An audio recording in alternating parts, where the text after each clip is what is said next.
உங்களுக்கு அவினாசிலிங்கம் செட்டியார் அவர்களை நினைவில் தமிழ் வழி கல்வியை முன்மொழிந்தவர் அவர் பெயரை சூட்டியிருக்கலாம். இந்தியாவில் பசுமை புரட்சி திரு சி சுப்பிரமணியம் ஒரு கட்டத்தில் அவர் அடுத்து முதல்வர் ஆவார் என்று கருதப்பட்ட ஒரு மனிதர் ஈடு இணையே இல்லாத போராளி தீரன் சின்னமலையின் பெயரை சூட்டியிருக்கலாம். இவர்கள் எல்லோரும் தமிழர்கள் என்ற ஒரே காரணத்துக்காக தள்ளிவிட்டு திரு ஜிடி நாயுடு அவர்கள் பெயரை சூட்டியிருப்பது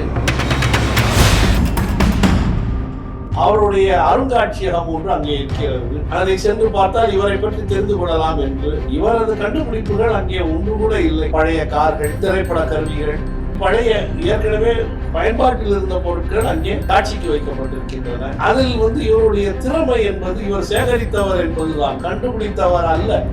ஒரு புகழ்பெற்ற சவரம் செய்யும் பிளேடு என்று சொல்வார்கள், அதை கண்டுபிடித்தார். அதற்கு ஆங்கிலேயர்கள் எவ்வளவோ முயற்சி செய்தார்கள் அவரிடமிருந்து வாங்கி செல்வதற்கு. ஆனால் அவர் அதற்கான காப்புரிமையை கொடுக்கவில்லை என்று அந்த காலத்திலே புகழ் பேசுவார். நான் அந்த சவர பிளேடாவது அங்கே இருக்கிறதா என்று பார்த்தேன், இல்லவே இல்லை. மருதூர் கோபால ராமச்சந்திர மேனோன் அவர்கள் தமிழ்நாட்டிலே சாதி பெயர்களை ஒழிக்க வேண்டும் என்று லிங்கி செட்டி தெருவை லிங்கி தெரு என்றும், ஜம்பு செட்டி தெருவை தம்பு தெரு என்றும், டாக்டர் மாதவன் நாயர் ரோடு என்ற சாலை இருந்தது. டி.எம். நாயர் சாலை. பல ஆண்டுகள் அது வெறும் நாயர் சாலையாக இருந்தது.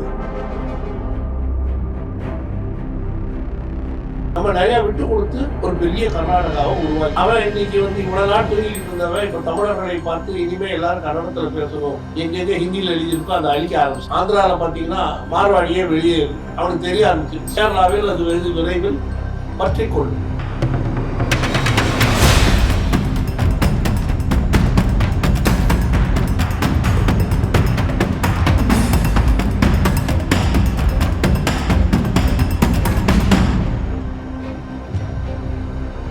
நம்ம பண்ணை இயற்கை அங்காடி 100% இயற்கை வேளாண் தயாரிப்பு. தொடர்புக்கு 87 54 44 92 99. உலகில் எங்கு பிறப்பினும் தமிழ் கற்கலாம், கற்பிக்கலாம். Learn and teach Tamil from worldwide. avayarpaadasali.org. TN media நேயர்களுக்கு அன்பு வணக்கங்கள். தமிழ்நாட்டின் பரபரப்பான அரசியல் சூழலில் கோவை அவினாசி சாலையில் அமைந்துள்ள தமிழகத்தின் மிகப்பெரிய மேம்பாலமான அவினாசி சாலையில் உள்ள அந்த மேம்பாலத்திற்கு ஜிடி நாயுடு அவர்கள் பெயர் சூட்டிய விவகாரம் இன்றைக்கு சமூக வலைதளங்கள் முழுவதும் பெரும் பேசுபொருளாக இருக்கக்கூடிய இந்த சூழலில் அது குறித்து நம்மோடு விவாதிக்க தமிழர் ஆட்சி கட்சியின் நிறுவன தலைவரும் முதுபெரும் தமிழ் அறிஞருமான ஐயா சந்திரமோகன் அவர்கள் வந்திருக்கிறார். அவரோடு உரையாடுவோம். வணக்கம் ஐயா. ஐயா வணக்கம். ஐயா, இப்போ சமீபத்தில் பார்த்தீங்கன்னா தமிழ்நாட்டின் மிகப்பெரிய நீண்ட மேம்பாலமாக சொல்லக்கூடிய சுமார் 10 கிலோமீட்டருக்கும் அதிகமான தொலைவு கொண்ட அந்த கோவை அவினாசி சாலையில் உப்பிலிப்பாளையத்திலிருந்து கோல்ஃபின்ஸ் வரை இருக்கக்கூடிய அந்த சாலைக்கு ஜிடி நாயுடு அவர்களுடைய பெயர் சூட்டியிருக்கிறாரு முதல்வர் ஸ்டாலின் அவர்கள். இது பற்றி நீங்கள் என்ன நினைக்கிறீங்கய்யா? கோவை எத்தனையோ ரத்தினங்களை தந்திருக்கிறது தமிழ்நாட்டிற்கு. அவர்கள் எல்லாரும் தமிழர்கள். நீங்கள் சொன்னீர்களே அவினாசி சாலையில், அதன் பேரை எடுத்த உடனே உங்களுக்கு அவினாசிலிங்கம் செட்டியார் அவர்களை நினைவிருக்கும் என்று நினைக்கிறேன். தமிழ் வழி கல்வியை முன்மொழிந்தவர் அவர். மிகச் சிறந்த மனிதரும் கூட. அவர் பெயரை சூட்டியிருக்கலாம் தமிழர். அல்லது இந்தியாவில் பசுமை புரட்சி கிரீன் ரெவல்யூஷன் என்று பெயர் எடுத்த திரு சி சுப்பிரமணியம் மத்திய அமைச்சராகவும், மாநிலத்திலே திரு காமராஜர் அவர்களுடைய அமைச்சரவையில் சிறந்த அமைச்சராகவும், ஒரு கட்டத்தில் அவர் அடுத்து முதல்வர் ஆவார் என்று கருதப்பட்ட ஒரு மனிதர், அவர் பெயரை சூட்டியிருக்கலாம். சி சுப்பிரமணியம் மேம்பாலம் என்றால் மிக அழகாகவே இருந்திருக்கும். அல்லது ஈடு இணையே இல்லாத போராளி தீரன் சின்னமலையின் பெயரை சூட்டியிருக்கலாம். இவர்கள் எல்லோரும் தமிழர்கள் என்ற ஒரே காரணத்துக்காக தள்ளிவிட்டு திரு ஜிடி நாயுடு அவர்கள் பெயரை சூட்டியிருப்பது பொருத்தம் அற்றது. நீங்கள் அந்த ஜிடி நாயுடு அவர்களுடைய பெரும் வணிகர், சந்தேகம் இல்லை. தொழில்கள் நிறைய செய்திருக்கிறார், பணம் சம்பாதித்திருக்கிறார். எத்தனையோ தமிழ்நாட்டிற்கு வந்த தெலுங்கர்களை போல கோவையிலே அவர் சம்பாதித்திருக்கிறார். அவருடைய அருங்காட்சியகம் ஒன்று அங்கே இருக்கிறது. அதை சென்று பார்த்தால் இவரை பற்றி தெரிந்து கொள்ளலாம் என்று. இவரது கண்டுபிடிப்புகள் அங்கே ஒன்று கூட இல்லை. பழைய கார்கள், பழைய திரைப்பட கருவிகள், இப்படி பழைய ஏற்கனவே பயன்பாட்டில் இருந்த பொருட்கள் அங்கே காட்சிக்கு வைக்கப்பட்டிருக்கின்றன. அதில் இவருடைய திறமை என்பது இவர் சேகரித்தவர் என்பதுதான், கண்டுபிடித்தவர் அல்ல. ஒரு புகழ்பெற்ற சவரம் செய்யும் பிளேடு என்று சொல்வார்களே, அதை கண்டுபிடித்தார். அதற்கு ஆங்கிலேயர்கள் எவ்வளவோ முயற்சி செய்தார்கள் அவரிடமிருந்து வாங்கி செல்வதற்கு. ஆனால் அவர் அதற்கான காப்புரிமையை கொடுக்கவில்லை என்று அந்த காலத்திலே புகழ் பேசுவார்கள். நான் அந்த சவர பிளேடாவது அங்கே இருக்கிறதா என்று பார்த்தேன், இல்லவே இல்லை. அப்படியான ஒன்று தெரிகிறது, அவர் பெரிய கண்டுபிடிப்பாளர் அல்ல. அந்த நாளிலே அவர் பேருந்து போக்குவரத்து நடத்தி இருக்கிறார், சம்பாதித்திருக்கிறார். அதை அப்படி பார்த்தால் அவரை விட 100 மடங்கு பெரிய டிவி சுந்தரம் ஐயங்கார் அவரை சொல்லலாம் சிறப்பாக செய்தார் என்று.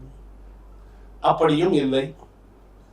அப்படியானால் இவர் ஏன் அவருடைய பெயரை ஊதி ஊதி இவ்வளவு பெருசாக்கி இருக்கிறார்கள் என்றால், திராவிடர்கள் திராவிடம் என்பதால். இந்த திராவிடர்கள் இது ஒரு வாய்ப்பு. இப்பொழுது தமிழ் தேசியவாதிகள் எங்கு பார்த்தாலும் பெரிய அளவில் முகிழ்ந்து விட்டார்கள். அவர்களை அடக்கி வைக்க வேண்டும், அல்லது அவர்களை பெரிய அளவிலே தமிழ் பற்றி பேசாமல் இருக்க வேண்டும் என்பதற்காக இந்த ஜிடி நாயுடு அவர்களுடைய பெயரை சூட்டியிருக்கிறார்கள் என்று நான் கருதுகிறேன். இல்லை, தமிழ்நாட்டின் தாமஸ் ஆல்வா எடிசன் என்று புகழப்படக்கூடியவர் ஜிடி நாயுடு என்று நாம் படிச்சிருக்கோம். நம்மளுடைய பாட புத்தகங்கள் அப்படி தான் பார்க்குறோம். இன்னும் சொல்லப்போனால் நிறைய பேருக்கு ஜிடி நாயுடுவோடைய பெயரை விட ஜிடி நாயுடு என்கிற அந்த அடைமொழி தான் தெரியும். அப்படி ஒரு புகழ்பெற்ற ஒரு நபர் குறித்து அவர் எதுவுமே கண்டுபிடிக்கலன்னு சொல்கிறீங்க, அது எந்த அளவுக்கு உண்மையாக இருக்கும்னு நினைக்கிறீங்க? ஐயா, நீங்கள் ஆய்வு செய்து பாருங்க அவர் எதெல்லாம் கண்டுபிடிச்சாரு. தாமஸ் ஆல்வா எடிசன், உங்களுக்கு ஒன்றும் வேண்டாம், இந்த எரியுது பாருங்க இந்த விளக்கு, இந்த பல்பை எவ்வளவு போராடி கண்டுபிடித்தார் என்பதை நீங்கள் படித்து பார்க்க வேண்டும். அவரோடு ஜார்ஜ் வெஸ்டிங் ஹவுஸ், நீங்க அறிஞர்கள், கண்டுபிடித்த அறிஞர்கள் கதைகள் நீங்க படிச்சீங்க, வரலாறு அற்புதமானது. அது மாதிரி இவர் ஏதாவது கண்டுபிடிச்சாரு, வரலாறு எனக்கு காட்டுங்களே. இல்லை, இது குறித்து நாம் தெரிந்து கொள்வோம். இப்போ என்னன்னா, நிறைய பேர் இந்த ஜிடி நாயுடுன்னு போட்டது தான் பெருசாக விமர்சனம் பண்ணிட்டு இருக்காங்க. இப்போ எங்களுடைய நேரடி கேள்வி என்னன்னா, உங்களுக்கு ஜிடி நாயுடுடைய பேரா அல்லது நாயுடு என்கிற அந்த பட்டம் தான் பிரச்சனையா அப்படிங்கிறதா நம்ம கேள்வி எழுப்புவோம். இது நல்ல கேள்வி.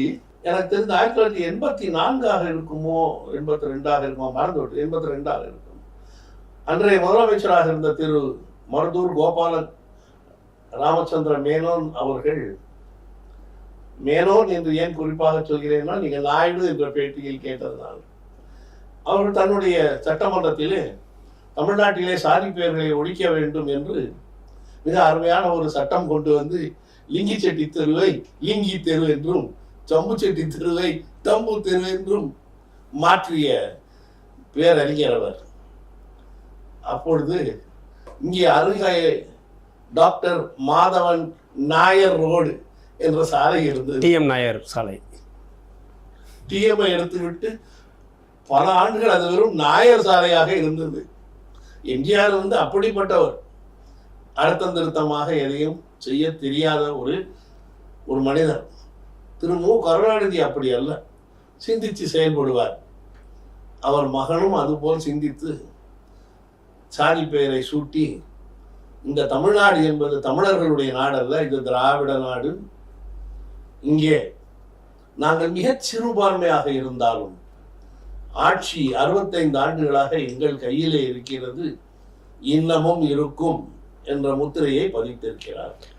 இப்போ கோவையின் அடையாளமாக கோவையில் வாழ்ந்த ஒரு அறிஞர் அல்லது நீங்கள் சொல்லக்கூடிய அளவில் ஒரு பேருந்து சேவையை தொடங்கியவர் என்ற, அந்த கோவை மக்களுக்கான பேருந்து சேவையை தொடங்கினவர்லாம் பார்த்துருக்கோம். அப்படிப்பட்ட ஒரு நபருடைய பேர் வைக்கிறதுல என்ன பிரச்சனை இருக்குது இந்த மக்களுக்கு? ஏன்னா அந்தந்த பகுதியோடைய பெரிய நபர்கள் அல்லது பெரிய தலைவர்கள், மறைந்த தலைவர்களுடைய பேர் வைக்கிறது என்பது இயல்பான ஒரு நடவடிக்கை தானே இருக்குது.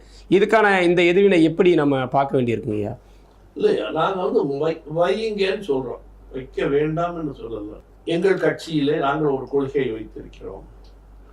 அகில இந்திய அளவிலே பெயர் பெற்ற தலைவர்கள், பிரதமர்கள் என்றால் மாநிலத்தின் தலைநகரிலே அவர்களுக்கு ஒரு சிலை, ஒரு சாலையின் பெயர் வைக்கலாம்.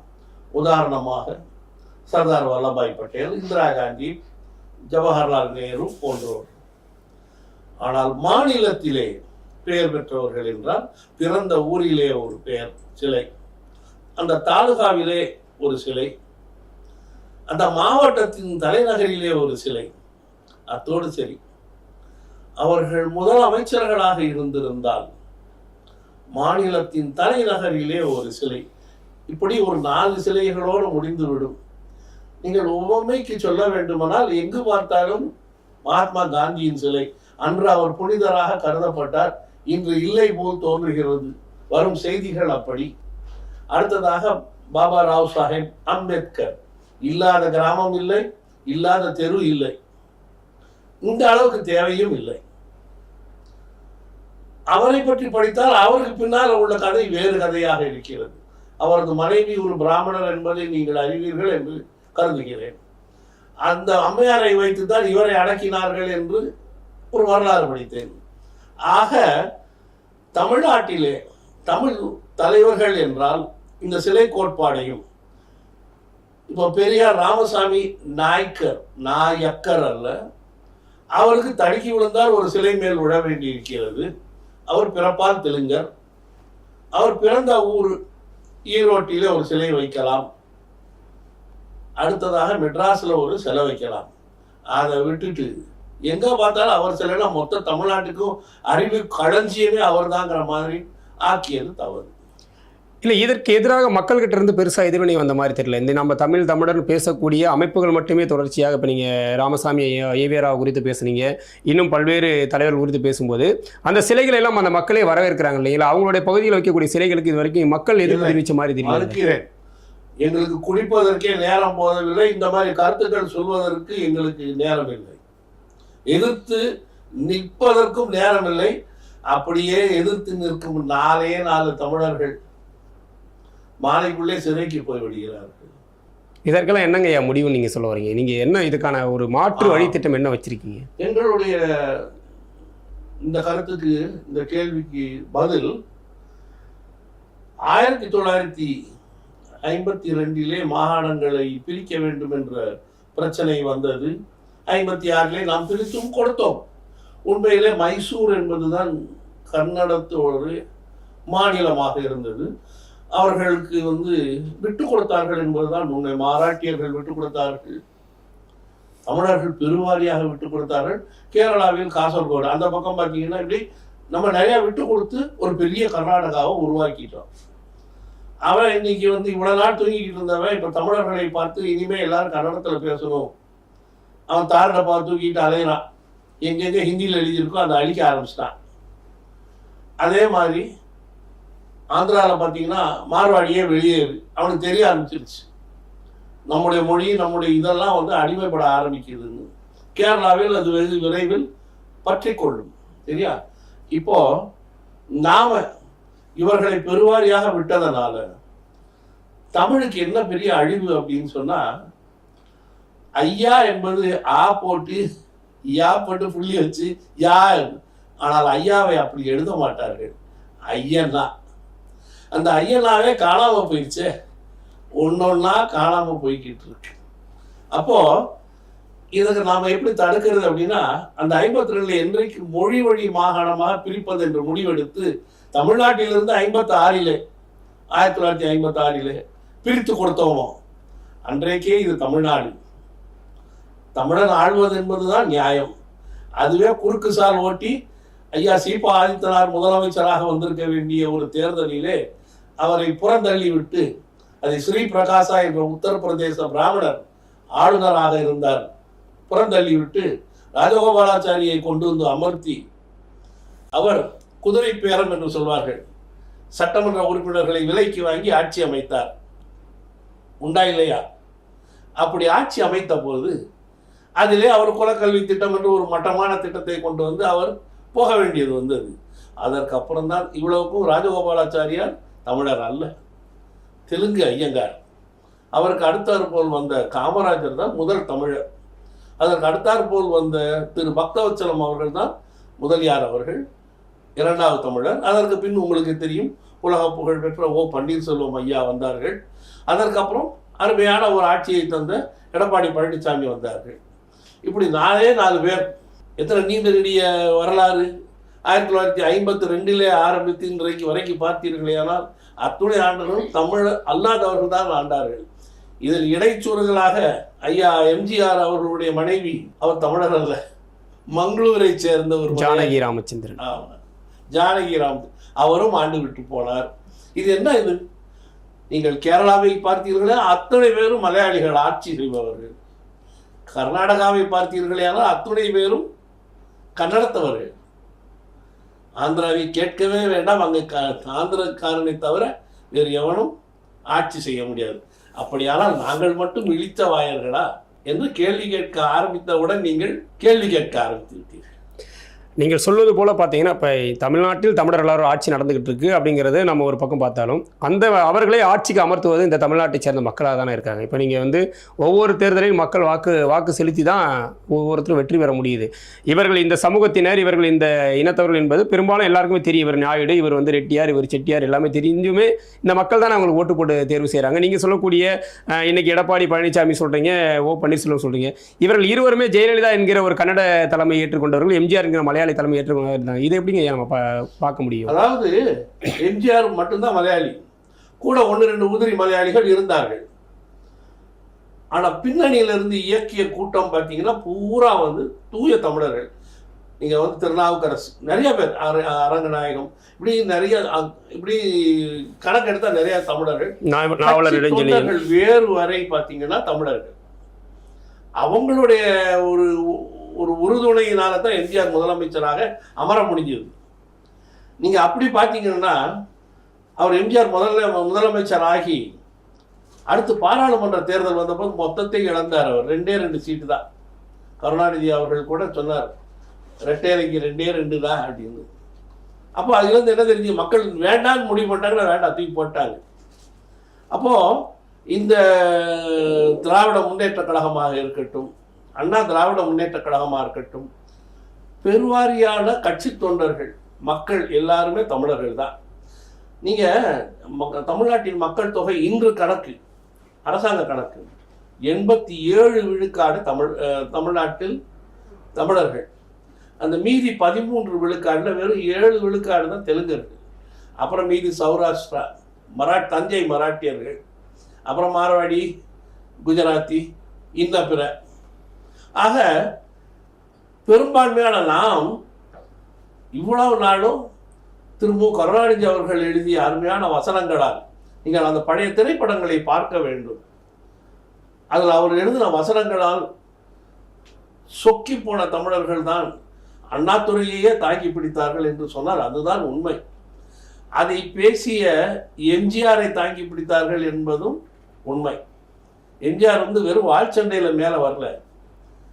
கருணாநிதி அவர்கள் எழுதி கொடுத்த கேள்விகளை திரைப்படத்திலே கேட்டதனால்தான் அவர் மேலே வந்தார். அப்போ நம்முடைய மனதிலே இவர்கள் எல்லோரும் தூய தமிழர்கள் என்ற எண்ணம் பதிந்து விட்டது. எனக்கு இவர்கள் தமிழர்கள் அல்ல, தெலுங்கர்கள், மலையாளிகள் என்று எப்பொழுது தெரிந்தது என்றால், திரு கருணாநிதி அவர்கள் ஒரு கோட்டை கட்டுகிறார். அந்த கோட்டை பாஞ்சாலங்குறிச்சி கோட்டை. அவர் ஆரியப்படை கடந்த பாண்டியன் நெடுஞ்செழியனுக்கு கோட்டை கட்டவில்லை. அவர் கண்ணை சிலைக்கு கல் எடுத்துட்டு வந்த சேரன் செங்குட்டுவனுக்கு கட்டவில்லை. தெற்காசிய நாடுகளை எல்லாம் வென்று எடுத்த ராஜராஜனுக்கு கோட்டை கட்டவில்லை. வழிப்பறி, கொள்ளை, கொலை, கற்பழிப்பு என்று அப்படி சொல்லித்தான் பிரிட்டிஷ்காரர்கள், அவர் வீரனும் அல்ல பாண்டியனும் அல்ல, குட்டபொம்மு தூக்கிலிட்டார்கள். நன்றாக எண்ணி பாருங்கள். ஒரு காந்தியவோ, ஒரு நேருவையோ, ஒரு காமராஜரையோ, ஒரு பசுமன் முத்துராமலிங்க தேவர் ஐயாவையோ இந்த மாதிரி குற்றச்சாட்டு இல்லை. எங்களை எதிர்த்தார்கள், நாங்கள் சிறையில் அடைத்தோம். ஆனால் நமக்கு கட்டமைக்கப்படுகிறது, வீரனும் அல்ல பாண்டியனும் அல்ல, ஆனால் அவன் சுதந்திர போராட்ட தியாகியாகத்தான் அவனை காட்டுகிறார்கள் இல்லையா? இப்படி நம்முடைய வரலாறை, நம்முடைய சரித்திரத்தை இப்படி நமக்கே வந்து தவறாக சொல்லி இதை நாம் இன்றைக்கு உணர ஆரம்பித்து விட்டோம் என்றவுடன் வேக வேகமாக எவ்வளவு முடியுமோ தெலுங்கர்களின் சிலை, தெலுங்கர்களின் பெயர்களை சூட்டுவது என்று தெலுங்கு மயமாக ஆக்கி கொண்டிருக்கிறார்கள். தொடர்ச்சியாக இப்போ நம்ம அந்த ஜிடி மேம்பாலத்தையே பார்ப்போம். ஜிடி நாயுடைய மேம்பாலம் திறப்பு என்பது ஏற்கனவே திட்டமிடப்பட்டது, அது அரசால் அறிவிக்கப்பட்டிருக்கு. ஆனால் நீங்கள் சொல்லக்கூடிய அளவில் எந்த விதமான ஒரு எதிர்ப்பு சக்திகளும் அந்த இடத்துல வந்து ஒரு எதிர்வினையோ, அவர் எதிர்ப்பை தெரிவிக்காதது வந்து தமிழ்நாட்டில் தொடர்ச்சியாக வந்து இந்த அரசோடைய திட்டங்களை எதற்கும் மக்கள்கிட்ட எதிர்ப்பு இல்லை அப்படிங்கிறத நம்ம எடுத்துக்க முடியுமா இந்த விஷயத்தில்? ஆமாம், உண்மைதான். நீங்கள் சொல்கிறது முற்றிலும் உண்மை. மக்களிடம் எதிர்ப்பே இல்லை. ஏனென்றால் நீங்கள் எதிர்த்து ஒரு பேட்டி கொடுத்தா கைது செய்யப்படுகிறீர்கள் இல்லையா? ஆமாமா இல்லையா? ஆமா, சொல்லுங்க. அப்படியானால் அன்றாட குடும்பம் நடத்துவதே இன்றைக்கு பெரும் பாடாகிவிட்டது பெரும்பாலான தமிழர்களுக்கு. காரணம் மது என்ற அரக்கனால். இரண்டாவதாக பார்த்தீர்களேயானால் வேலை வாய்ப்பின்மை தமிழர்களுக்கு இல்லவே இல்லை. சின்னஞ்சிறு தச்சு வேலை முதற்கொண்டு பீகாரிலிருந்தும் பெங்காலிலிருந்தும் வரும் ஆட்களுக்கு போய்விட்டது. அப்படியானால் இன்றைக்கெல்லாம் அந்த நாளிலே 30 ரூபாய்க்கு வாடகைக்கு இருந்த இடமெல்லாம் இன்று 3000 ரூபாய். அந்த நாளிலே வெறும் 60 ரூபாய்க்கு இருந்ததெல்லாம் இன்று 10,000 ரூபாய். தமிழர்களால் அன்றாட வாழ்க்கையை படகை ஓட்டுவதே மிக மிக கடினமான ஒரு காரியமாகிவிட்டது. அப்படி என்ற போது அவனுக்கு வீதியிலே இறங்கி போராடும் திராணி இல்லை. அவன் மனைவி மக்களை யார் காப்பாற்றுவார்?